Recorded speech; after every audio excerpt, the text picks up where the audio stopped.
In September of 1609, roughly 423 years ago, this very month, King Philip III of Spain ordered the expulsion, the final expulsion of the Muslims of Andalus.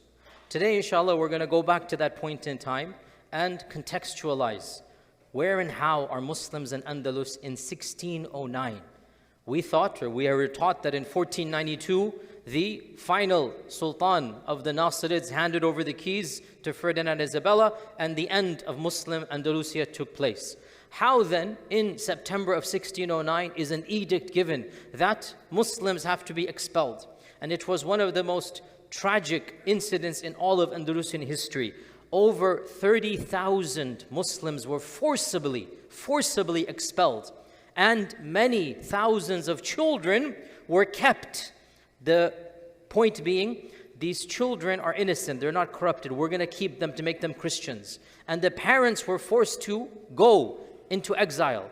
And over 30,000 at the very minimum were asked to leave within a few days. How and where is this happening? Very briefly today, inshallah, we're going to go over this final expulsion. Now, technically, the people who were expelled were not called Muslims, they were called Moriscos. Who or what is a Morisco? Morisco is a derogatory term that the Spanish used, and it means little Muslims. Mor is what they call Muslims. Isco, yani just like it's a tasghir, or it's a little. It's like a diminutive, making fun of it. You are not real Muslims. You pretend to be Muslims, but you're not really Muslims. Who were the Moriscos? The Moriscos was a term that the people of Spain used to describe the descendants of Muslims who were forced to convert to Christianity. Outwardly, they're Christian. They have Christian names. They are living lifestyles of Christianity. But inwardly, ethnically, their language, their culture, everything about them, they are descendants of the Muslims of Spain, the Muslims of Andalusia. They never were given equal status. And so for 200 years, they're living separate but distinct. And the term Morisco is given. And this story of the Moriscos is a very fascinating story. It is one of the saddest tragedies of our Islamic history because it deals with the final remnants of Islam in Andalusia. You see, go back to 1492. When Ferdinand Isabella conquered the kingdom of Granada, when Sultan Abu Abdullah had to surrender the keys, and of course I went over that story multiple times, and our own guy Christopher Columbus was in the gardens of Granada. He was witnessing Ferdinand and Isabella conquering and handing the keys, the Sultan Abu Abdullah handing the keys to Ferdinand and Isabella. Our Christopher Columbus, the guy who quote-unquote discovered America, is in the gardens of Andalusia.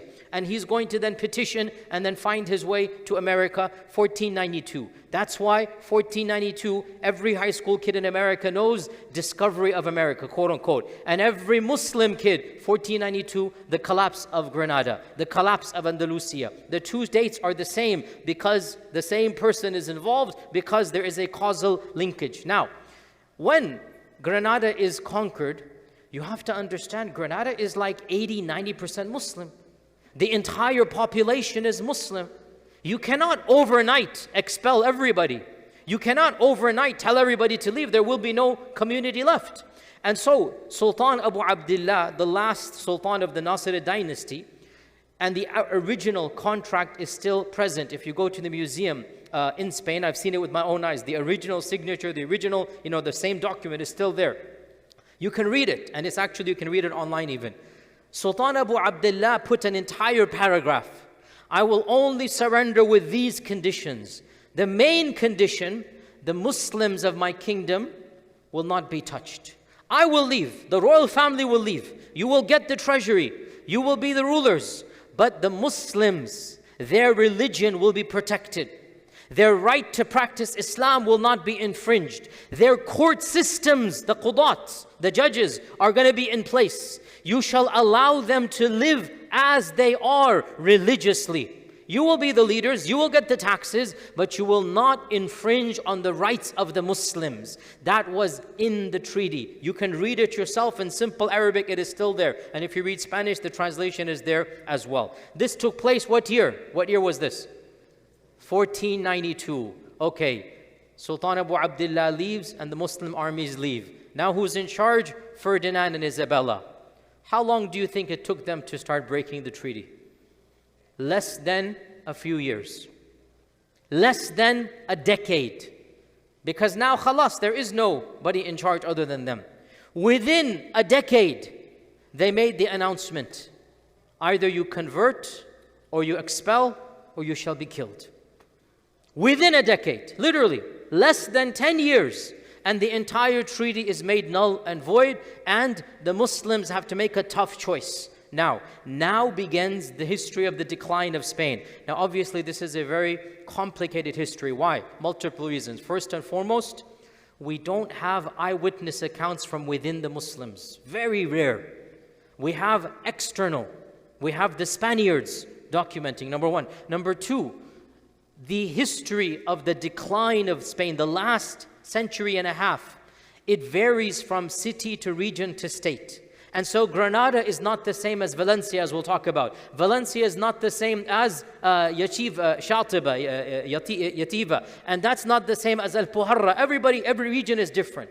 And then number three, you had different rulers and kings. Some were more lax, some were more strict. So I'm going to make a bit of a stereotype and be very simplistic with the caveat that if you really want to study deep, you're going to have to go regional and era by era, which we don't have time to do. We can make some general trends. Of the general trends is that within a decade of 1492, I think it's 1501, King Ferdinand and Isabella gave the decree. You cannot practice Islam outwardly. You must convert to Christianity or else be expelled or else you shall be killed. What happened? Multiple reactions. Now here, you know me, I don't sugarcoat. I don't romanticize. Not every mu'min, not every Muslim is like Yasir and Sumayya. Not every Muslim is to that level of Bilal radiallahu anh. We have to be fair with our history. In our times when there is no persecution, don't we have ridda? In our times when there is no a knife put to your throat, don't we have Muslims not practicing Islam? Well, then what do you think is going to happen when the government says we're going to kill you? Multiple reactions. One group said we cannot live here. They made hijrah. And that group of hijrah persisted for 200 years. Throughout every decade or so, people would leave because they don't want to live in Darul Kufr. They don't want to live in this land anymore. And you have that, understanding as well.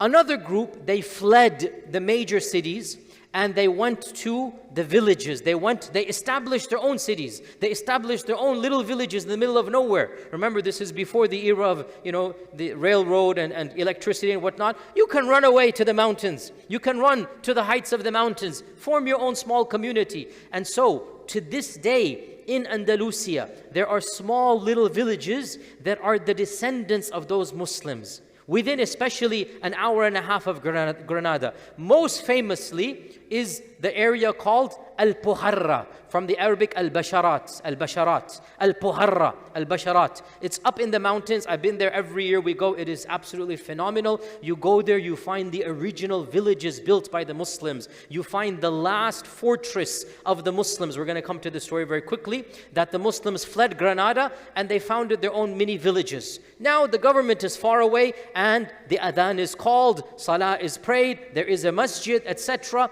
But again, the government will eventually get involved. It's going to take a while, but they lasted a generation or two. So this is a second group. They fled the major cities, Granada and Valencia, and they went inland. They went to the mountains. They went into the middle of the country.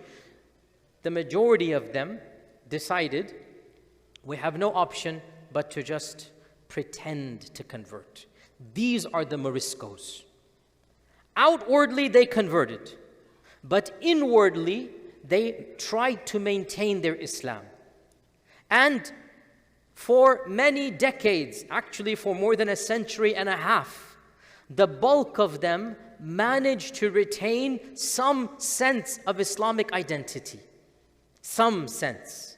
They were not allowed to establish Jumu'ah, they were not allowed to fast Ramadan, they were not allowed to, but they kept their Islam secret.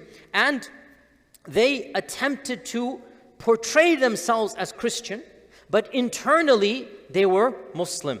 And a very famous fatwa was given by the ulama of the Maliki school in North Africa. It is called in English the fatwa, the Oran fatwa, and in Arabic is fatwa to Wahran, fatwa to Wahran, al-Wahrani. And that is because the alim or the shaykh who gave it, his name is Ahmad ibn Abi Jum'a al-Maghrawi al-Wahrani. So this is an alim in North Africa. When this edict was given that you have to convert or you will be killed, this Shaykh al-Wahrani, he sent them a fatwa. And that fatwa became famous amongst them and they implemented it for a century. What is that fatwa? The fatwa is, if you cannot migrate, then do whatever they ask you to do outwardly. And inwardly, retain your iman. If they force you to drink alcohol, drink alcohol. If they force you to eat pork, eat pork. If they force you to go to church on Sunday, go to church on Sunday. Allah will forgive you because you are forced.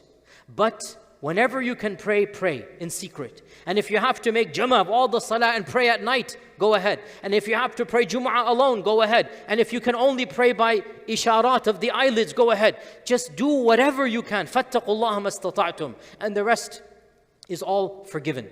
This is the famous Oran fatwa. And this Oran fatwa became the lifesaver of this Morisco group. And this Morisco group, they then attempted for the next 150 years to secretly preserve their Islam and Iman. Now, unfortunately, we don't have much details. How are we going to have details? Who's going to preserve?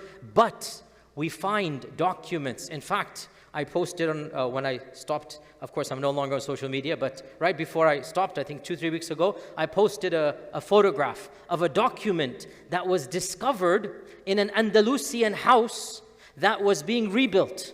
And there were 2 walls. They didn't realize there's an empty space in between the walls. So for 400 years, 300 years, there's that empty space. When they destroy the wall, they come across a series of books. Those books date back to this time frame. Secret Qur'ans, secret textbooks, dhikr books, secret even hijabs, because the edict came out, the government said that you cannot wear the hijab, just like France is doing now, exact same thing. No Muslimah can wear the hijab. That you cannot read the Quran, you cannot congregate for the salah, you cannot congregate for Jumu'ah, and you will be tested. How will you be tested? In Ramadan, for example, you will be forced to eat in public. In Ramadan, everybody knows it's Ramadan, we're gonna be forcing you to eat in public. You will be forced to eat pork, and we're gonna see your reaction. Because Muslims, when they eat pork, they will automatically vomit. It's a disgusting meat. It is actually disgusting meat. And so if you're vomiting when you eat pork, this means you're a secret Muslim. They would actually do this. Rumors would spread, so-and-so is a secret Muslim. So the secret police would come, the Inquisition would come. They would raid the house in the middle of the night. They would see, are there any Qurans hidden or not? If there's a Quran, immediately taken to the court, tried, treason, either execution or exile. Or if there's a hijab, or if there's dhikr beads, or anything that gives the semblance of Islam. So the Oran fatwa allowed the Muslims to retain their sense of secrecy for over 100 years. Now, what happened? Obviously, it's only a matter of time before even this is going to fall apart. For a while, actually, we know for a fact. So we have, what do we have? We have the court records during this time frame. We have some of the court records. You read the accusations, and it is truly like it's scary. One of the slaves says, I heard my master and mistress, the wife and husband, speak in the middle of the night in Arabic. This was the accusation. Another neighbor says, I heard the husband call his wife Fatima, even though her name is supposed to be Mary or something, whatever it is. I heard her secretly say Fatima. This means they're Muslim, because the Muslims had double names. They had their internal name, the secret name, and then they had the public name, Juan or whatever it might be. So if somebody heard you accidentally speak Arabic, accidentally say the name, then you would be reported to the Inquisition, and depending on the king, depending on the ruler, there were Muslims who were killed, by the way, but factually speaking, for some reason, the Jews were given the brunt of the Inquisition. The Muslims, the majority of them were sent into exile or fined and then forced to convert over and over again. But yes, some groups, now we don't know how much, maybe 10 to 20,000 were actually killed over 100 years. But the bulk of them were either fined or thrown in jail or forced into exile if they were taken to the, the courts of the Inquisition. Now eventually, of course, things are going to come to an end. In 1567, King Philip II, the father of the guy who did the expulsion in 1609, King Philip II, then his son King Philip III. King Philip II made a general ban. No one is allowed to speak Arabic anymore. No one is allowed to speak Arabic. If you're caught speaking Arabic, you will be thrown in jail or maybe even executed. This was the final straw for the Moriscos, the Muslims who were outwardly Christian. Multiple rebellions broke out across Andalusia. This was the last major revolt. And the bastion of the revolt was the land I just mentioned, Al-Puharra, the Basharat, Al-Puharra. And one of the descendants of the original Umayyads, Abu Abdullah al-Umawi, one of the descendants of the original Khulafa became the leader. And for a number of years, thousands of Muslims would travel to Al-Puharra in order to try to wage a rebellion against Granada, against King Philip II. Unfortunately, as is always the case, he was backstabbed from within.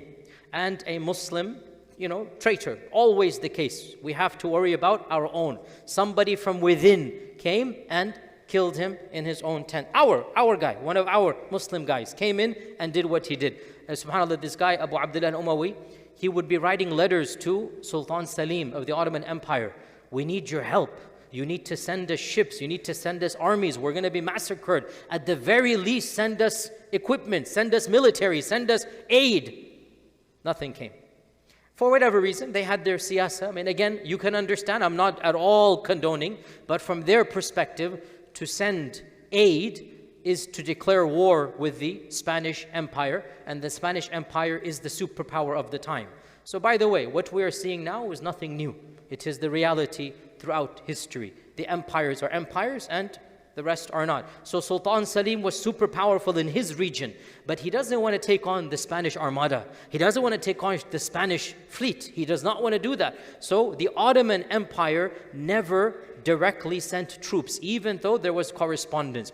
It is said that some of the local, other regional empires did send some aid and weapons, but nobody sent troops. In the end of the day, you don't want to take on the Spanish. They were the empire at the time, and so it's only a matter of time. Local bribes, this and that, somebody comes and kills the leader of the rebellion, and then the army attacks Al-Puharra, and a massacre takes place. I have visited that fortress. There's actually a video on my Facebook from long ago when last time I visited. The last fortress where the adhan was called, where the Muslims, died fighting shaheed. It's still, to this day, you can see it there. You can see it out. This is in around 1570, the last stand of the Muslims of Al-Puharra. And then they were massacred, and the rest were sold into slavery. Women and children, tens of thousands of women and children sold into slavery, and they brought in local Spaniards to take over Al-Puharra, but the villages and the houses are exactly the same. So when you go to Al-Puharra, you will find the houses of the Muslims, you will find the original springs of the Muslims, the names of the areas are all Arabic names, but the people are no longer those people. Interesting story was that a few decades ago, in one of these houses in Al-Puharra, they discovered, again in these walls, in these hidden places, because what the Muslims would do, they would dig a hole somewhere and bury their books. They would have a secret place. When they were expelled, who's going to discover the place? Slowly but surely. Recently, a discovery was made of a beautiful nasheed about our Prophet ﷺ, which is in majority Castilian Spain and phrases of Arabic. Phrases of Arabic, and the rest of it is in, medieval Spanish. And this naat or this praise was taken by a group of modern nasheed artists, and they replicated how it would have sounded. You will find it online. It is called Madha Morisco. Madha Morisco. If you just Google it, you will find it online. And there is just a nasheed in Spanish that the Muslims of Al-Puharra would say to the Prophet ﷺ phrases of Arabic and the rest is in Spanish. These are the Muslims. This is third generation Morisco. And they're still saying salam to the Prophet ﷺ, still keeping their tradition alive. In any case, as we said, this is in 1570. And so in Granada and in Al-Puharra, there has been an almost all-out complete expulsion. One major city remained, and that was on the other side of Andalus, and that is Valencia. Valencia. Okay, Valencia in Arabic with the ba, Valencia in modern time. Valencia was under a different dynasty, a different king, and the dynamics was different. 30% or 40% of the locals were still Moriscos, i.e., outwardly Christian, but inwardly Muslim. And the Muslims were in charge of the agriculture, of the trades, of the craft, of the business and trade. So the people couldn't live without them. The people needed them. So for 150 years, the Muslims remained in Valencia, the Moriscos, even though technically they're not Muslim. Outwardly, they're Christian. But everybody knows, you turn a blind eye. Let them be, we need them, whatnot. But now, after this 1570 rebellion, a new bishop comes, a new archbishop comes, and this archbishop, he was the most, bigoted, hated archbishop of the time, and he made it his personal life mission to get rid of the Muslims. He made it his personal life mission, and he began clamoring, fomenting public hatred against the Muslims of Valencia. And his name is Juan de Ribera. Juan de Ribera. Juan de Ribera, he began to write to the king, now it's King Philip III, multiple times, saying that this group, it is a traitor group. They're a treacherous group. You had better get rid of them. And he began, because he's the archbishop, if you do so, God will forgive you. If you do so, this is, sanctioned by God. Because lots of other Spaniards were saying, firstly, these are Christians. We shouldn't treat them differently. Secondly, our city depends on them. If we kick them out, we're not going to have trade. We're not going to have. But the archbishop didn't care. And eventually, he convinced the king to issue the edict to expel all of the Muslims. And so, in September 1609, this month, September 1609, the edict was read out. The king was very sly, very, tricky. He had already defanged the Muslims without telling them. He had already cut off all exits. He had already brought in extra troops right before the announcement. The Muslims were caught totally unexpected. In September 15th, I think, or 17th, this is basically right now, these days, that's why I'm giving this khatir now. In September, surprisingly, it was a surprise, the Muslims were told, you have 1 week, get out or kill. There is no conversion because technically they're already converted. Now you have no option. Get out or we'll kill you. Actually, this archbishop wanted them to be killed. The king said, I don't want to kill them, it's going to cause a problem, and maybe they're Christian. What if they're Christian? So the king actually thought this was the humane treatment, to not kill them, only to expel them. But he did allow for multiple groups to keep children because they needed people. You have to realize people is a commodity. Humans are a commodity. And so children beneath the age of 6, some families were allowed to be, like some rich families were allowed to keep Muslim children. Some powerful people could forcibly take Muslim parents away from their kids and say, these children are baptized Christians, they haven't been corrupted by you guys. So we cannot allow them to go to Muslim lands. And so that was one of the biggest tragedies, where eyewitness accounts of mothers wailing and fathers trying, and thousands of children were kept behind, and these adults were sent in. Where did the adults go? The majority of them went to Morocco. By the way, the adults had to pay their own fare as well. Not that they got free. No, you have to pay the double fare. Whatever is the price, you have to pay your fare to go to Morocco. And you're not allowed to take anything with you other than your bags, your properties, your wealth. Anything that is stable, you cannot sell it. It's going to be going to the local population and the government. So the Muslims had to flee to Morocco. Majority of them went to Morocco. Small pockets went to the Ottoman lands as well. And within a few years, the entire Morisco population was gotten rid of. How many? We don't know for sure, but probably in this expulsion, probably 30 to 50,000 people, right? Throughout the last 100 years, around 250,000 Muslims. But in this last expulsion, 30 to 50,000 Muslims. By the way, really interesting story. Some of them who were expelled, some of them, they managed to come to the Americas, the Moriscos. We have documented reports of some of these Moriscos, Muslims, making their way to the Americas. But it's 1609. So where do you think they're going to land? New York? Who can tell me? Especially the high school kids should know this. Maybe the adults, they're excused. The high school kids, where do you think 1609 they would have landed? Plymouth Rock? 1609, where would they have landed? Huh? Mexico. And where else? Huh? Peru, other South American countries, right? We have documented reports of Muslims making their way in 1600s to South America. But none of them can retain their Islam because the environment is anti-Islam, right? So they were actually accused of being secret Muslims. That's why we have their documented reports. And they have to confess. We have a lady, I forgot her name right now. She confessed that she was born and raised a Muslim, but then she said, but I am now a Christian. We ask Allah to forgive her. She has no other option. I mean, what is she going to do? So she confessed she was a Muslim in her youth. But in Mexico City, this is in 1629, in Mexico City. So she's brought in front of the court. What is the charge? You are a Muslim. And she says, I was a Muslim, you're right, but I'm no longer. And we have the records of this. Now, I have no doubt in her heart she was a Muslim. No Muslim leaves Islam and starts believing in, false gods. But she had to say what she had to say. My point being, the expulsion here created a chain reaction across the globe, and so many Muslims had to leave. To conclude, what was the goal of King Philip? Why did he do this? King Philip was a king in the end of the day. The religious bigotry doesn't really concern him, the main thing. When you look at why the king would have made this edict, and this is one of the reasons why I'm bringing this khatira here today, we find the sentiment, the mentality is exactly the same as what we have right now. 1600s, Spain, it was a time of great political and economic chaos. Wars going on with France, with other European countries. People are scared. The economy is going down. Anytime the country is going down, all you have to do is create a false enemy from within.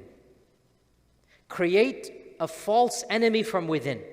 Tell the majority of people, this is your enemy.